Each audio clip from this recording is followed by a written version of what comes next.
please go subscribe to our YouTube page, Canadian Talk with Stephan podcast. We need you down there. Also, we have a website, Stephanjackson.ca, where you'll find the audio versions. What's with the haircut? Is that it's a rat tail, or what do you call that? No, so a lot of people don't know, but my hair is actually holy cow, quite long. Now you look like a DJ. I didn't realize it was sticking out. Sorry. Yeah, my hair grows really fast. On my first episode, when Tony asked about it, I say I'm Native American. My mom's side was Native American. Yeah. Because of that, my hair grows really fast, and I don't have very much gray. That's kind of also why I think Rick and I both do the whole we'll leave our age oblivious or whatever. Sure. Because what kind of we're not aging like. Oh, sorry. Please, sorry. Continue. Oh, I'm Sioux, Lakota Sioux. Have you seen the Leo's new movie there? Have not yet. Oh, okay. Killing of the Flower Moon. I was at it. Very funny. Just a quick anecdote too. Efficiency of words here on this one, dude. I was at the movie, and in the movie about Native Americans being essentially kind of exiled from an area because of, in the movie, their behavior is why they what they claim.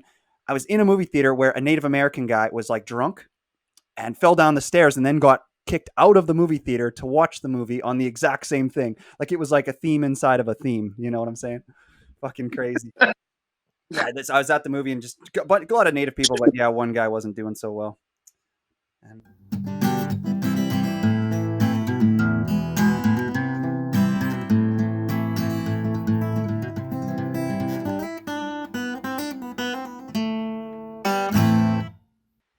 so what's up, man? Nice to meet you. I'm Stephan.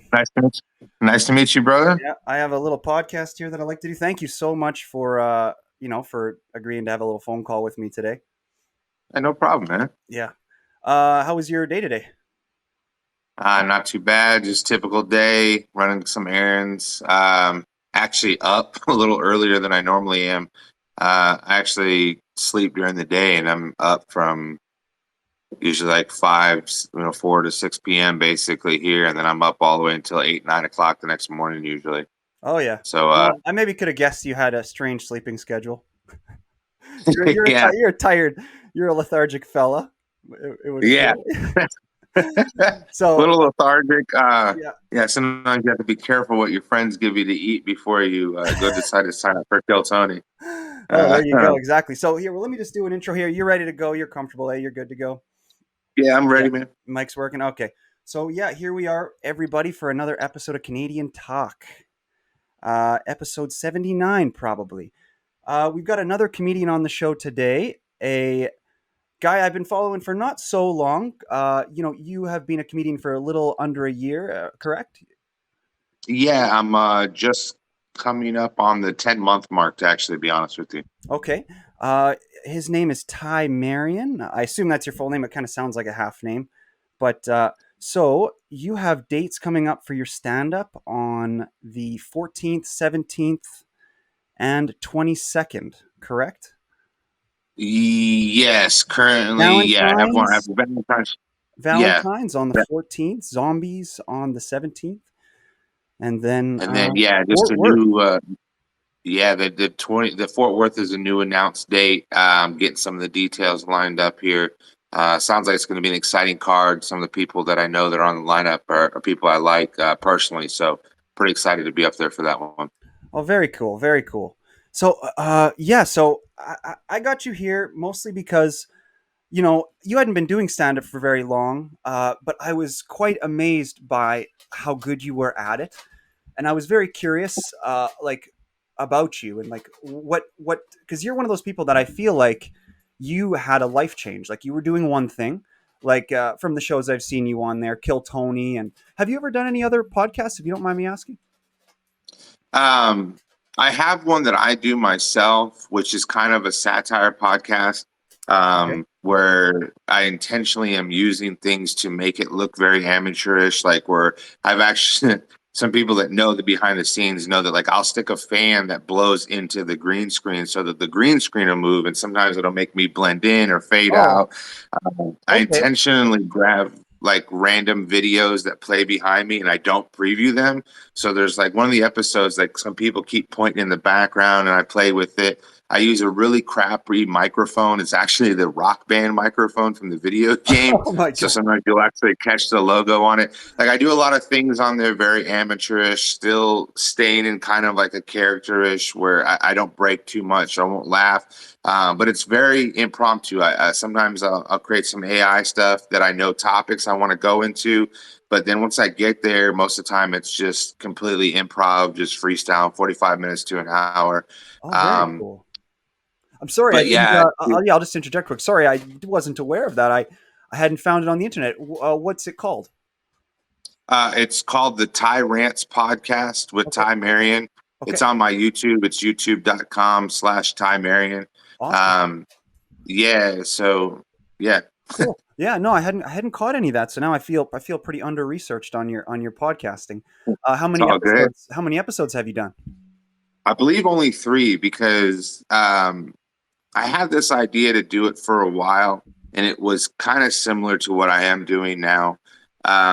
And then when uh, I got picked on Kill Tony the first time, that was back when there was actually still a 3 week delay before the videos were coming out.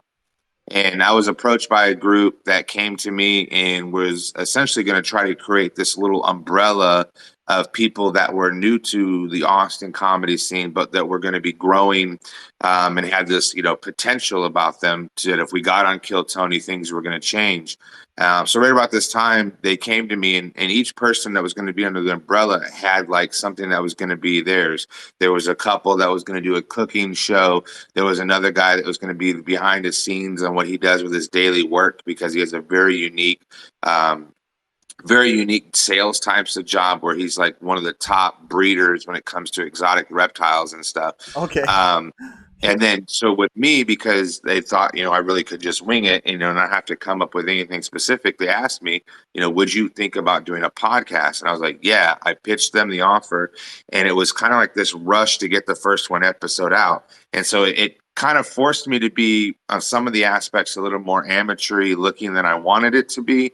But it was great because, like I used to be a streamer on Twitch, didn't really do too well Yeah. when I did gaming. But then I got back into music during the pandemic, which this will be another topic we'll go back into.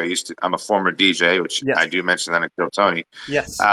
But during the pandemic, I got back into mixing back during the pandemic. I was creating these um, drive home mixes for the people that were still working. They could just plug in Twitch, stream it on their way home, and I was mixing on their way home because radio stations around here for some reason are just trash.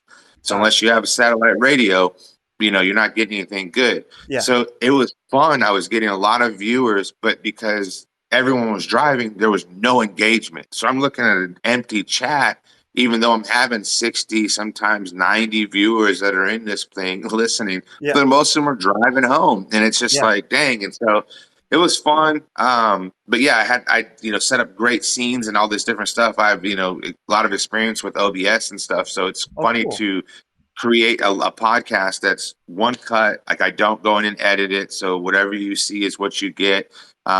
That is, of course, in case I say something maybe too wild, maybe I'll go and remove it, but Yeah. hasn't happened yet. But Cool. yeah, Okay. Well, so here that's awesome. Well, let me just rein you in for a second and ask you a couple questions here.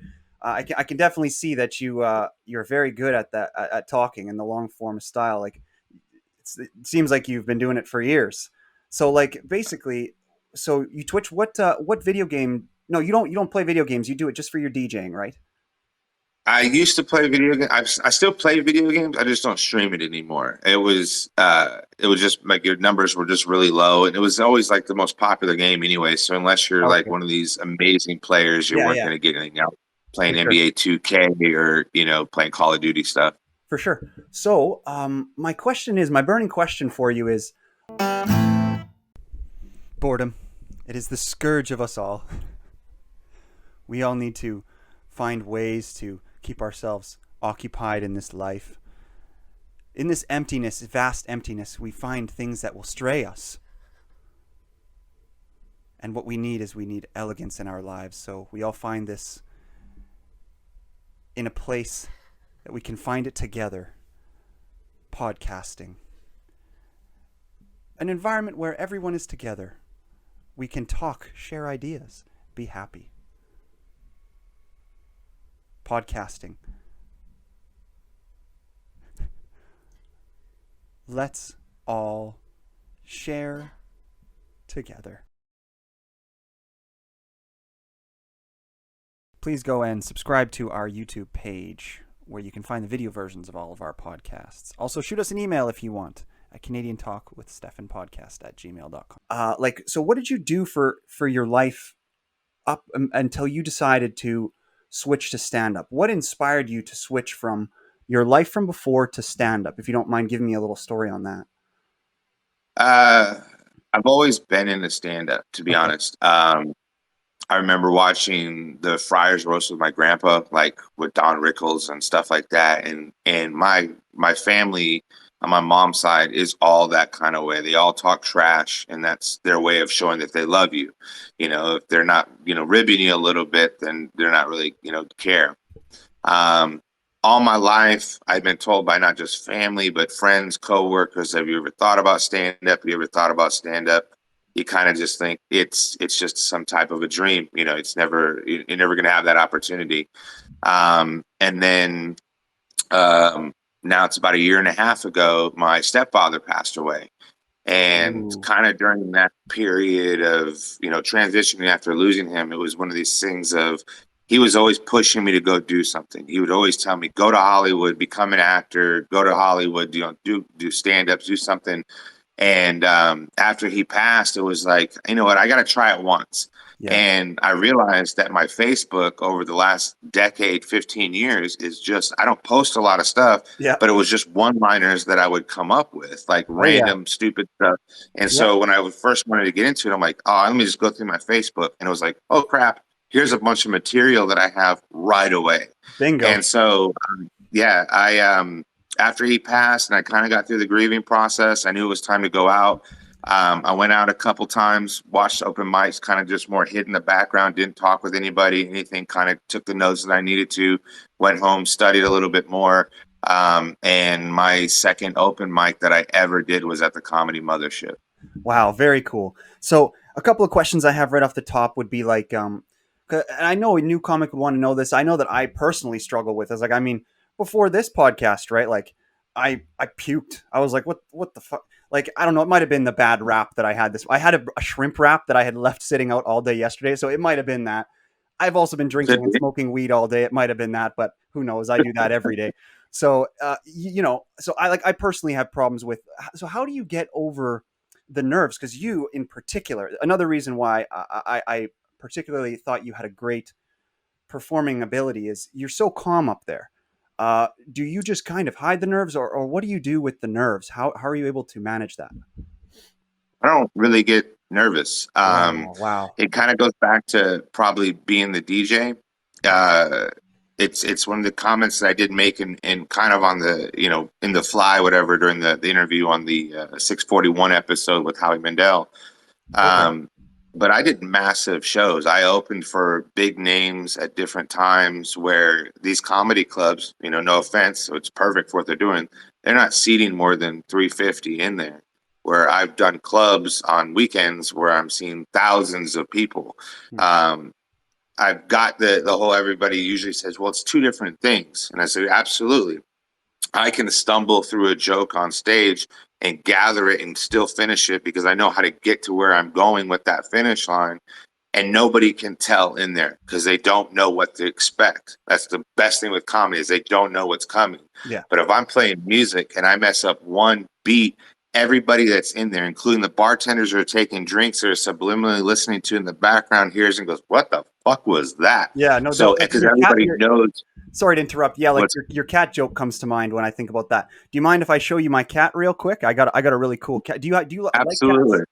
Okay, just a second. I Yeah. had her right here beside me because I wanted to show you. Yeah. Okay. One sec.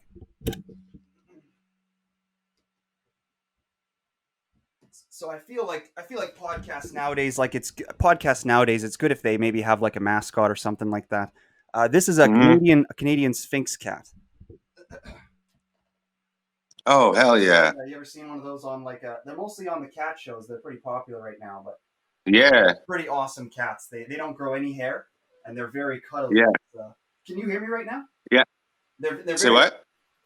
Can you hear Yeah, I me hear right you now? fine. I hear you. Yeah, Okay. they're very cuddly. I Yeah. bet because they need the warmth, you know? Yeah. Like, Exactly. actually, it's funny you say that. It's my cat is actually here. Hold Cool. on. Well, then we'll show me yours. That'd be great. Hold on. Where the hell did she go? Hold on a second. Hey, man, come say hi.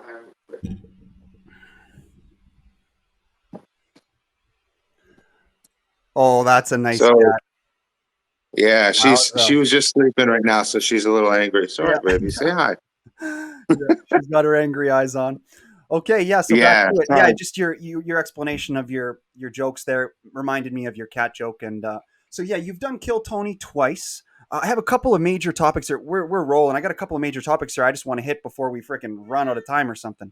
Sure. So Go you for it, did bro. Kill Tony with Howie Mandel, and then the other one was which one? Was 6:33 with Jim Norton? I Jim think Norton. that's the Yes, right number. yes. I could be off. I was man. Howie Mandel is a fucking legend. He's so good. Have you seen him on Matt and Shane's podcast yet? The episode he did with them. No, I did not. Oh, you got to check that one out. Howie Mandel is the funniest fucking guy out there. So oh geez, and now my question I asked you fell out of my head. Um, so do you actually date black girls? I don't have a preference. No, that Honestly, was just a uh, joke that you wrote that, right?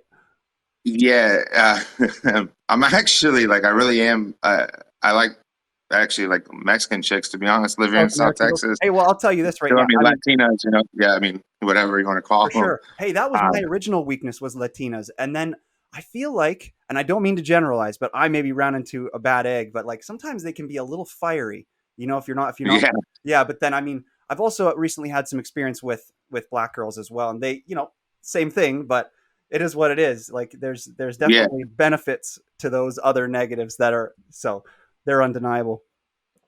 So what else? Oh yeah, Rick Diaz. I wanted to tag on that with you a little bit as one of our major topics because have you? I don't know how avid That's the you are. man right there. He's the boy. Yeah, he's awesome. What a funny guy. Little grouchy, but very funny guy. So so have you seen the last week's episode of Kill Tony? Yes, where he comes out of the shadows, Undertaker style. Yes, Yeah, we actually we just talked about that the other night. He and I amazing. talk pretty regularly. Very cool. Yeah, And go ahead, sorry. sorry.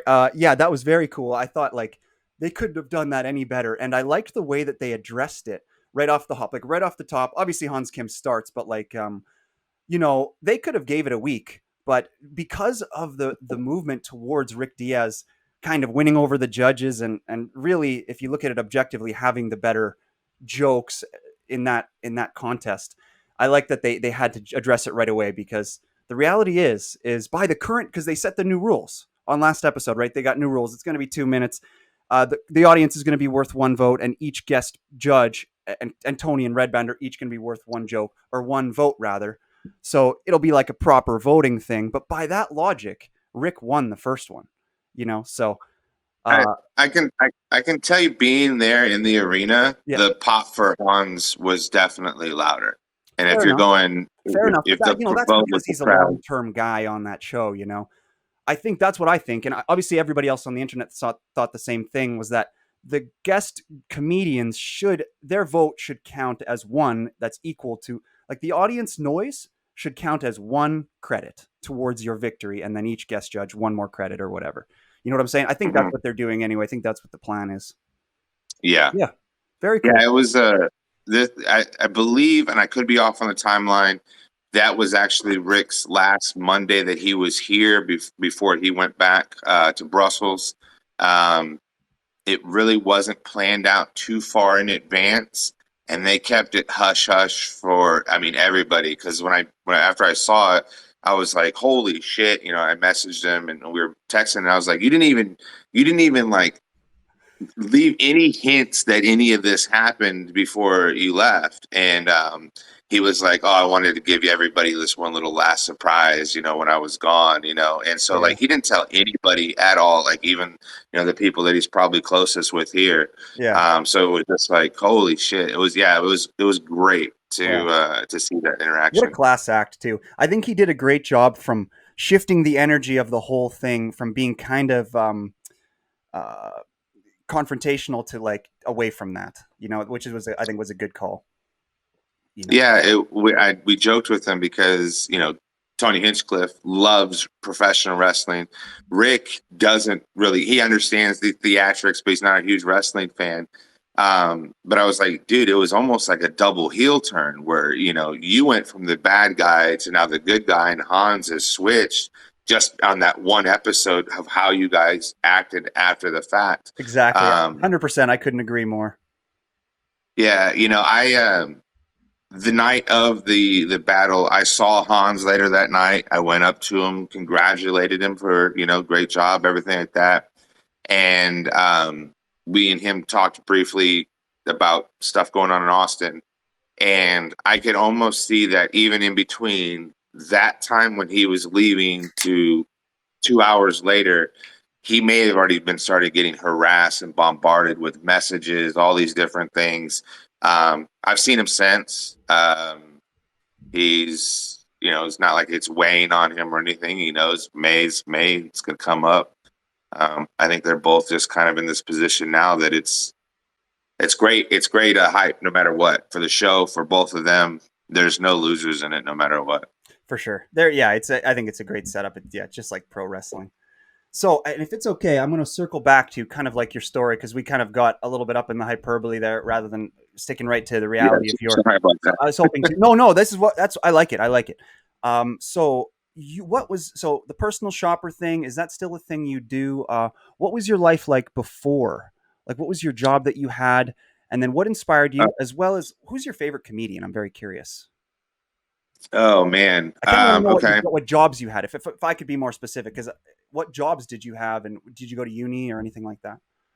So right out of high school, I had gotten a job with directory assistance that was doing cell phones. So we did AT&T, Sprint, I don't even Nextel. Like companies aren't even around. So you dial 411, and I was working for that company then. You'd Um, answer on the other line of 411.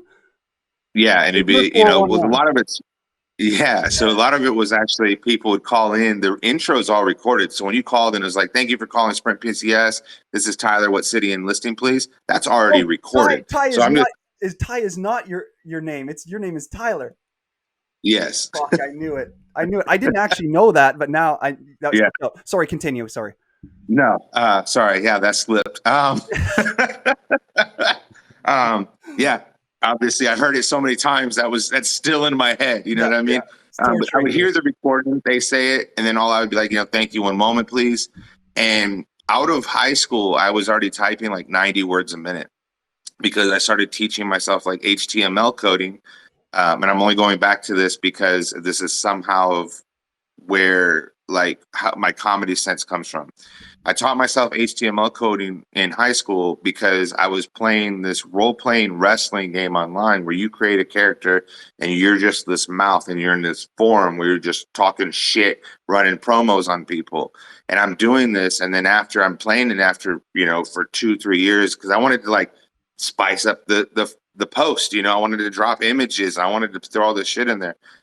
Then I realized I was playing this game against grown men, and I'm like 14, 15. And so it like also helped my shit talking ability as a Yeah, young yeah. kid because whatever.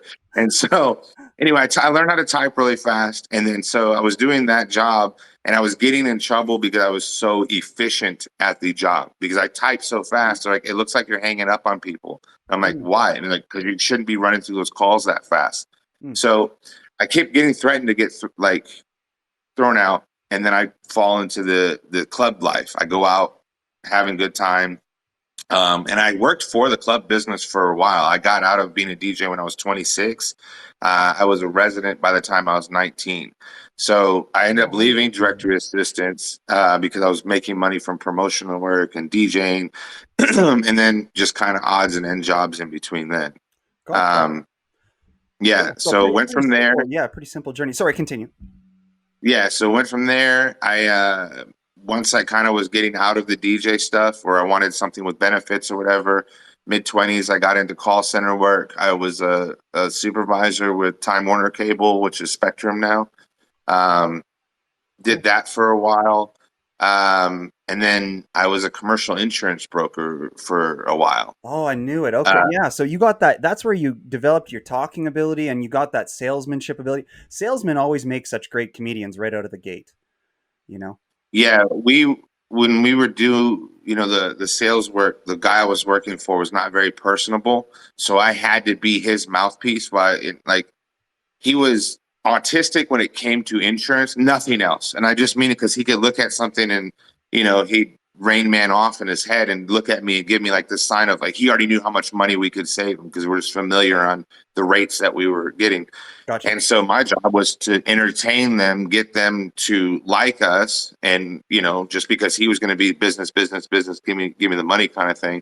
So I did a lot of his speaking on his behalf, and it was taking notes and finding ways to get those people to laugh. That was one of the things I always knew that when we were doing the sales pitches, is sitting down with these business owners who basically talk business, business, business, business all day long. How do I get them out of that?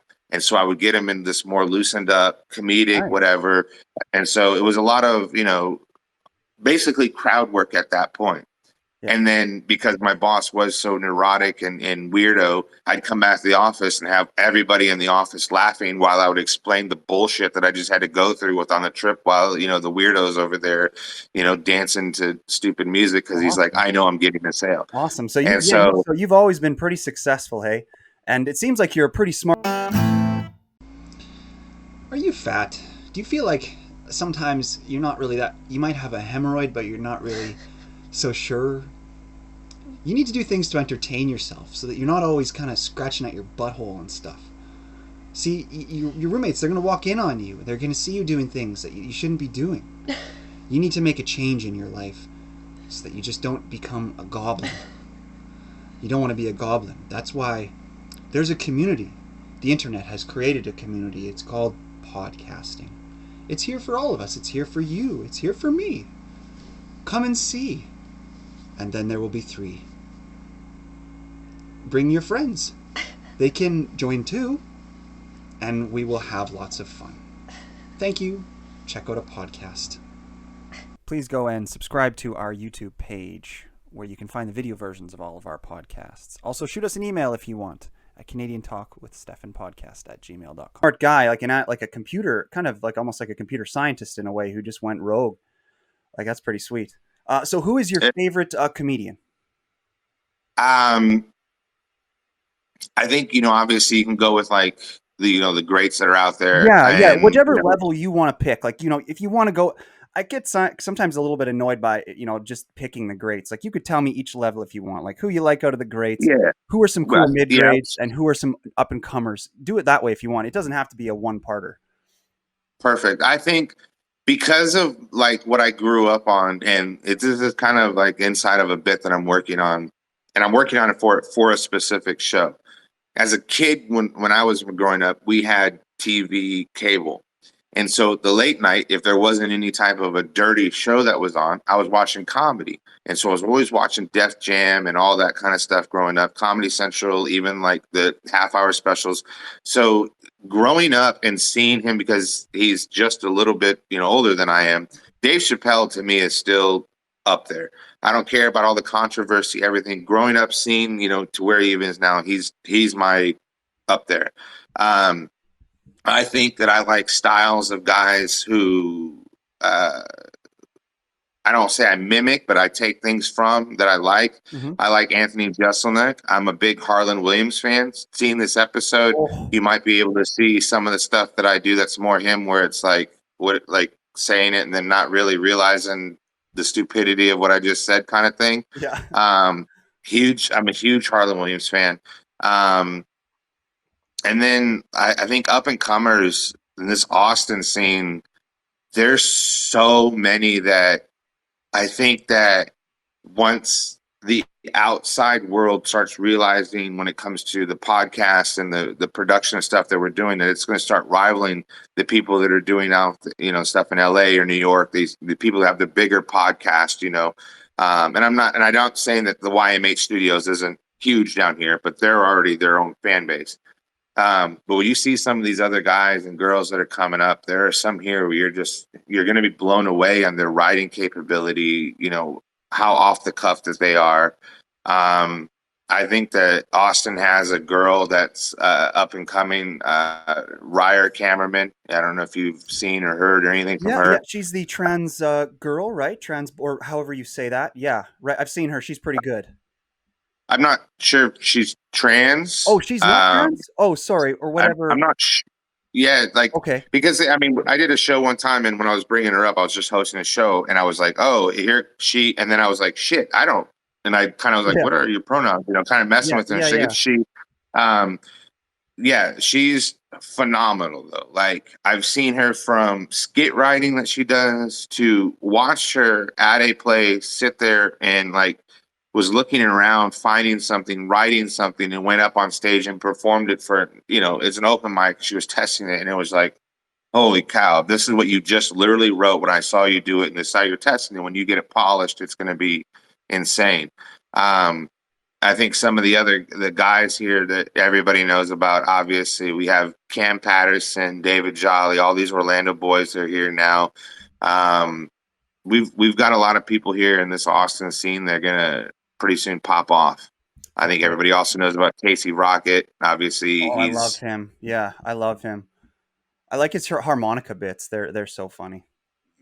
I, he that guy spends so much money on props. I could He just has a actually collect backpack those of them. fucking harmonicas back up, just and then he just tosses it. It's just like, dude, that was Yeah, my bit. I play the harmonica, and I was like, this guy's fucking stealing my bit. But I think he did it. I think he did it before me. I'm not sure. He's a little older than me. I think so. His podcast is yeah, also very good with William. They did an episode with yes. Rick. Did you happen to catch that, or how busy are you on your day today? I don't know what your days are like. I listen to a lot. There are certain ones that I do watch. The William Montgomery show is one that I watch. Obviously, when I saw Rick was on there, I wanted to see that because I talked to him right after, and he was like telling me when he came back, he was like, "I want to do as many podcasts as I can while I'm here," and I was like, "Okay." That understandable. And after he did that one, he was very like, it was fun. It was goofy. He's like, you can Yeah. tell that these guys, They were being riff with honestly, each if other. I So could just interject, I thought they were being a little hard on him. I thought they were being a little yeah, it, I like they mean, were kind of giving. They weren't really kind of giving him. They were giving him a cold shoulder a little bit. I'm trying to remember. If I'm not mistaken, I believe it was filmed before New Year's. Okay. I could be off on that. Yeah. And I think that at that point there was Some a lot of negativity. stigma, around Rick and what he was doing at that point until they realized, when he opened up and you saw more of the real person that he is, that they were kind of judging him prematurely on a lot of things. For sure. Um, I saw some firsthand Rick, some real firsthand fuck Rick Diaz hate, shortly after the whole original incident happened back in October, I believe it was, and it was just because of it, it wasn't planned. So many people think that there's so much that goes on with Kill Tony that's planned ahead or rehearsed, or oh, that person was not not an organic bucket pull or whatever the case may be. No, it was completely off the cuff. He and it kind of shocked them, and that's end of the day, it's a business what they're doing. The tours that Tony does, everything else, it's still a business. And you're kind of messing with everyone's livelihood when you did it. And that was their initial approach. Yeah. And Yeah. you know, For sure. So, so what are some of the other podcasts you like to watch? I like Bad Friends. Bingo. I just like the dynamic with Andrew Andrew Santino and Santino. Bobby Lee. Andrew Santino. He's so funny. Hey, I like Bobby He's Lee too. great. Yeah. Yeah. I watched Golden Hour with Oh yeah. Shab, Eric Griffin, and Chris I D'Elia. used to watch that one. Um, I used to watch their pods before. I don't watch Golden Hour too much. I do watch it because I like Chris D'Elia. But when Theo abandoned them and and then they brought on Griffin, I was not. I decided to put it on a little bit lower down on my list for sure. But Yeah, it's not still great. something I get around to too much. I mean, obviously, listen to Rogan. I think everybody kind of almost does. But then it's more of like the local ones that are coming out from here. I'm starting to get more into. Um, David Jolly has one now. It's out with a couple guys, Ike Rafferty and Jimmy Moynihan. It's called "I Know You Fucking Lying," Yeah, yeah, and that was fucking hilarious. yeah, Um, yeah, that one's great. There's another one that's up here. One of these stickers, a Stony Baloney podcast. These two guys I know that are comedians just get down and get blazed, and then yeah. kind of just goes from there. And there's not too many. I feel like stoner podcasts that are out there anymore that really fit that niche anymore. Because I used to like watching I Getting Dug agree. with or Getting Dug with Getting High. dug with high. Yeah, I agree. It's like Yeah, as the podcasts grow, they kind of slowly soften a little bit. It's like they have to in a way. I was very sad when I kind of saw that even with the Rogan podcast, with the Spotify era, his show softened a lot. Did you see his big new deal that he got? Now he's going to be on yeah, YouTube again, thank goodness, which is fine. But the Spotify exclusive was fine. So yeah, what yeah. else? Have you seen Saltburn yet? No, I have no idea what that is. Oh, okay, it's a new movie. All right. Okay. So. What's that about? Do you still? I don't know. I just heard about it. Never mind. I won't make any jokes on it. Just watch it. We'll talk about it another time. So do All you right. still write your jingles? Yeah, they are very random, very sporadic. More lately, there've been like parodies of other songs. Um, but yeah, I think like the last little jingle I wrote was like the night I broke my weed pipe, and I can't remember it even off the top of my head, but it Oh was yeah. like something never feels right when you have to say goodbye. Some holy shit, I broke my pipe or something like Oh, that. oh, thank I, you. So thank you. We got an exclusive Ty Marion jingle on the show here. Thank you. Um. All right. So what else? Shit. Did you So how long have you been living in Texas? moved to Texas. mm, 35 years ago, 30, a little over Oh, 35 wow. years ago. Do you mind how do you mind me if I ask your age or I know that Rick Diaz had Um, a thing about that, so uh, yeah, I'm okay. gonna pull the Rick card on it too. Okay, no problem. Uh, So you've been in Texas yeah, for a real long time, hey? yeah. I was originally born in Illinois, northwestern Illinois. Illinois? Um, yeah, outside Chicago in Rockford, Illinois. Majority of my family still lives there. Like on my biological side, all my aunts and uncles, I believe, are pretty much all still there. Cousins, everything. And on my mom's side, one of her brothers, and then all of my cousins are still all up there and stuff. Yeah. Down here, it's very minimal family. As a matter of fact, the only reason that we're in Texas, and I'm only bringing this up because they just celebrated it, is my uncle went to Texas A&M on a full ride basketball scholarship, Okay. and then became a coach at the University of Texas in San Antonio after college. We came down to visit. We never left, kind of thing. Nice. And so, Nice. That's awesome. yeah, It we seems like a slowly good moved up to that. place. Yeah, a lot of my friends Yeah, have moved down there. It seems like a really good place. it's not bad. Yeah. Yeah, but I So, only brought up my uncles because his high school just had like their 100th year of basketball that's played at that school, yeah. and they went back. And my uncle, they tallied everything up. He is their leading scorer of all time at the high school, and it was all before the 3-point line and everything else that was there. Wow, that's a good So they had this huge that's cool. ceremony and stuff this past weekend. Nice. So just him and then 70 other black guys. Pretty much. I'm just kidding. I'm just kidding. Okay, so we're about to start an episode of your podcast, let's say. What is it like? So you say you use an AI to pick topics. I know that Will Sasso, you don't use it, but like Will Sasso has a podcast like that. Like how's the AI involved? So the AI, I don't actually use it to pick topics. A lot of times what I'm doing it is it to use the AI art. A lot of Oh, times I was picking topical, like big headlines that were going on at that time, and then I was riffing off of whatever was going on. And so, like when the whole Lizzo banana thing went on, I had a bunch of images that were created with like Lizzo wearing like a banana coat and all these different things. And then okay. I just ripped on the pictures that would come up and then, Cool. So went it's from improv. there. So it is an improv Yeah. pod, and you do relatively long form.